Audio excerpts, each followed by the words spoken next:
राधाष्टमी, राधा जन्माष्टमी के संबंध में हम तुम्हें सुना रहे हैं, तुम समाहित चित्त से सुनो। नारद जी कहते थे महाराज विस्तार से सुनाओ, ब्रह्मा जी बोले विस्तार से नहीं सुनाएंगे। अवश्य व्रत करना चाहिए और खूब उत्सव मनाना चाहिए। अब सुन लो, पद्म पुराण में भगवान व्यास राधाष्टमी व्रत की महिमा कह रहे हैं, उसको बड़े ध्यान से सुन लो। शौनक उवाच कथयस्व महाप्राज्ञ गोलोकम याति कर्मणा सुमते दुस्तरात् केन जन संसार सागरात् राधायाश्चाष्टमी सूत तस्या माहात्म्यमुत्तमम्। शौनक जी महाराज पूछ रहे हैं कि हे सूत जी महाराज, जीव के लिए गोलोक की प्राप्ति अति दुर्लभ है, तो अति दुर्लभ नित्य धाम गोलोक की प्राप्ति जीव को सुलभ कैसे, ये आप कृपा करके बताओ। इस दुस्तर संसार सागर से पार उतर करके और वो कैसे दिव्य धाम गोलोक की प्राप्ति करे, जहां पहुंचने के बाद लौट कर कभी आना नहीं पड़ता है। उस परम धाम दिव्य धाम को कैसे करे। सूत जी ने कहा, हे सुखद ऋषि, आपने बहुत अच्छी बात पूछी।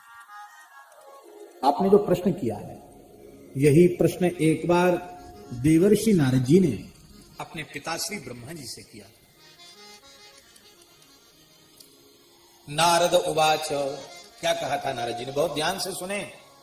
ब्रह्मोवाच, नारद जी ने कहा, क्या कहा, पितामह महाप्राज्ञ सर्वशास्त्र विदांबर राधा जन्माष्टमी तात कथयस्व महामनाग्रता।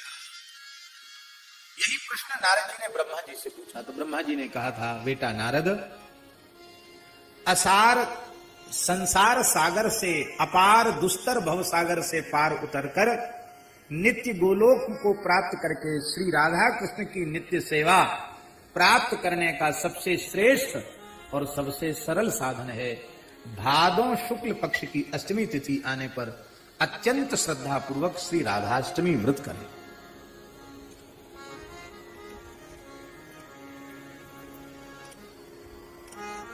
ब्रह्मोवाच, ब्रह्मा जी ने कहा, नारद जी ने कहा, महाराज आप कृपा करके उस राधाष्टमी व्रत की महिमा भी सुनाइए, उसका क्या पुण्य फल है।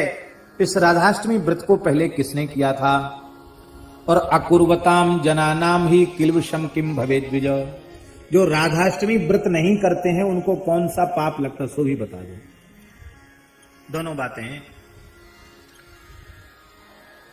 केनैव तु विधानेन कर्तव्यम तद्व्रतं कदा कस्मात् जाता च सा राधा तन्मे कथय मूलतः।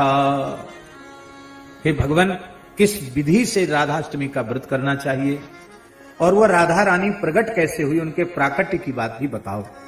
ब्रह्मोवाच, श्री ब्रह्मा जी महाराज कह रहे हैं, राधाष्टमी व्रतम राधा जन्माष्टमी वत्स शृणुस्व सुसमाहितः कथयामि समासेन समग्रम।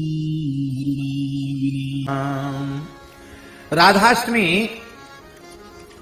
राधा जन्माष्टमी के संबंध में हम तुम्हें सुना रहे हैं, तुम समाहित चित्त से सुनो।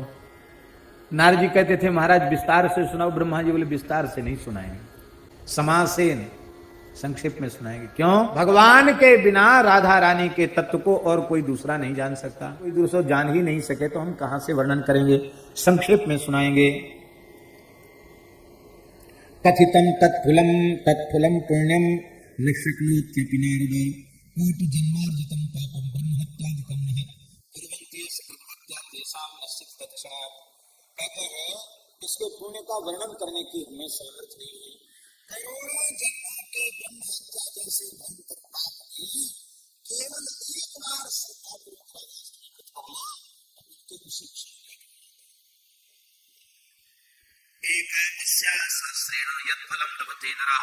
राधा जन्माष्टमी पुण्यम तस्मात् छठ गुणाधिकम। 1000 बार एकादशी करो, एकादशी माने एकादशी, कुछ न खावे पीवे, ऐसी निर्जल 1000 एकादशी करे और उस 1000 एकादशी का पुण्य उसको 100 गुना करे, 1 लाख।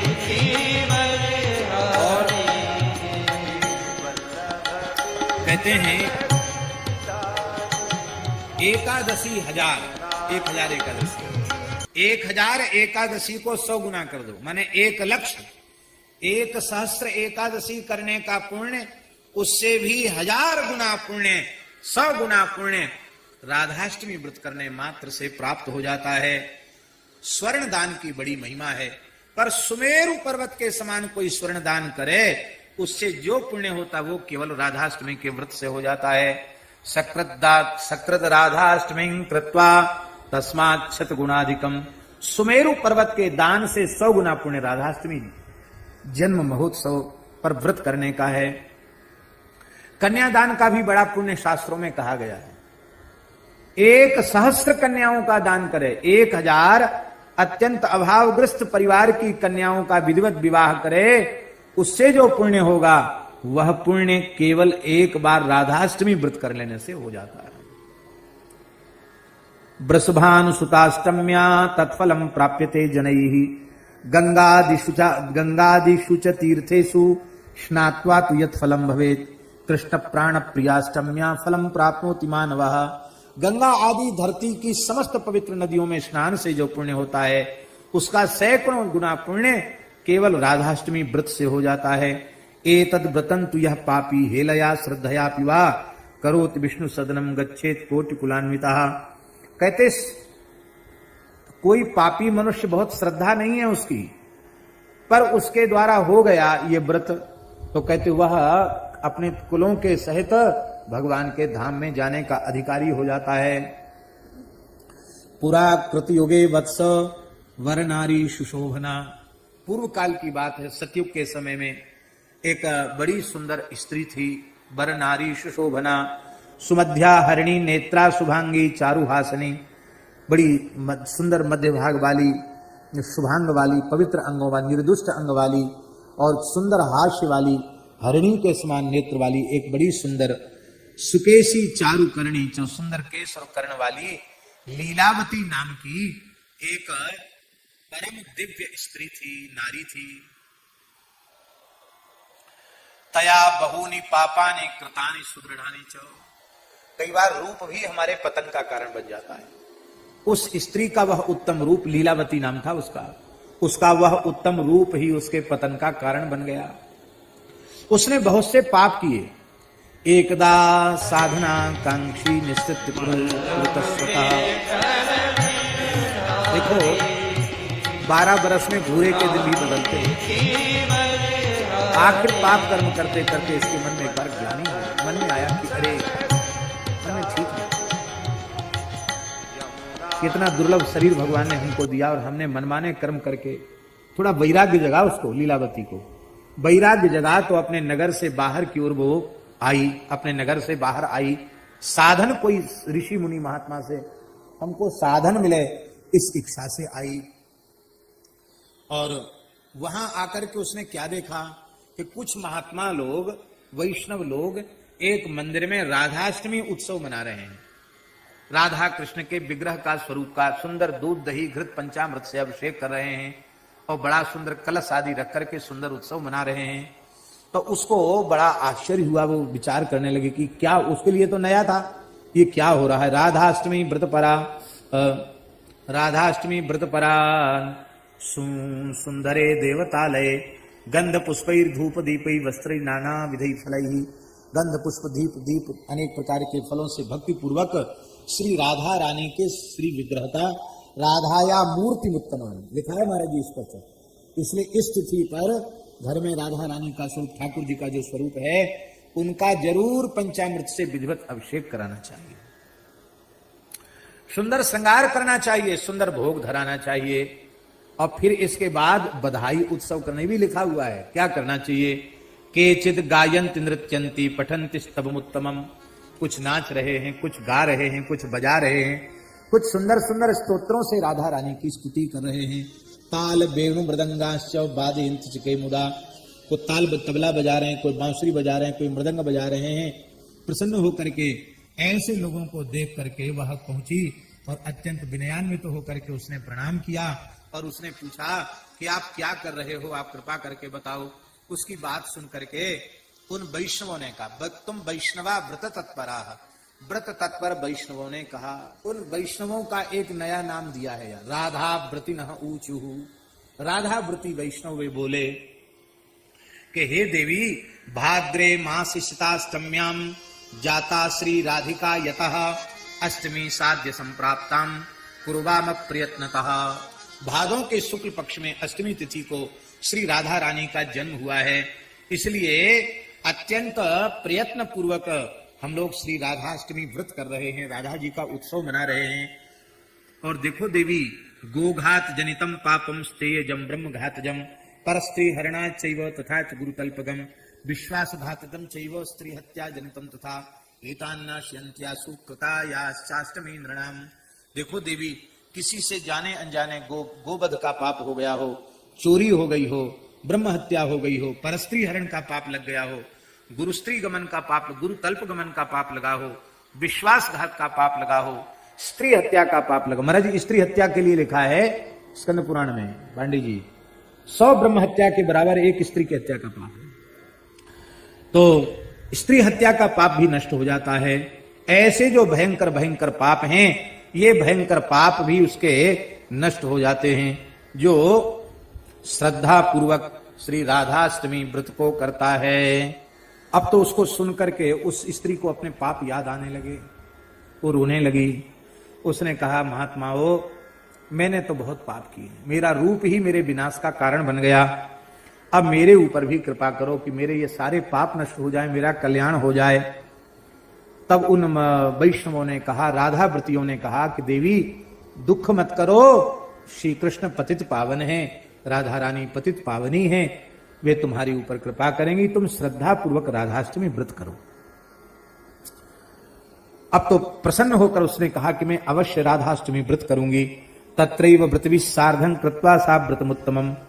अभी उसने कुछ खाया पिया तो था ही नहीं, उसने निश्चय कर लिया और उनके साथ ही वो व्रत करने लगी।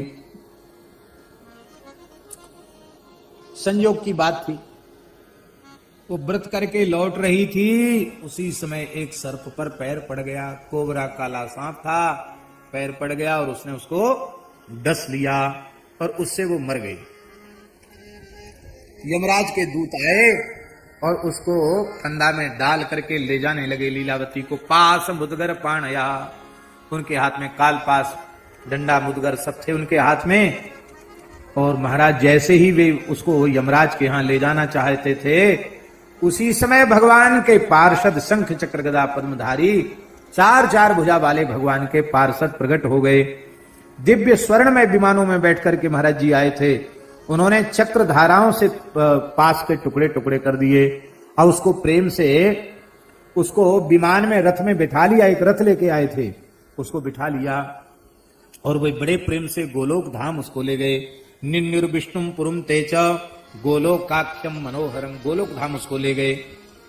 कृष्णेन राधया तत्र स्थिता व्रत प्रसादतः राधाष्टमी व्रतम तातो यो न कुर्याच मूढ़धि। तो देखो, सूत जी महाराज कह रहे हैं, देखो ऋषियों, वो लीलावती जिसको नरक जाना था, वो एक बार जीवन में व्रत उससे बन गया और उसकी महिमा से वो नित्य गोलोक की अधिकारिणी हो गई। इसलिए राधा कृष्ण की सेवा उसे नित्य गोलोक में प्राप्त हो गई।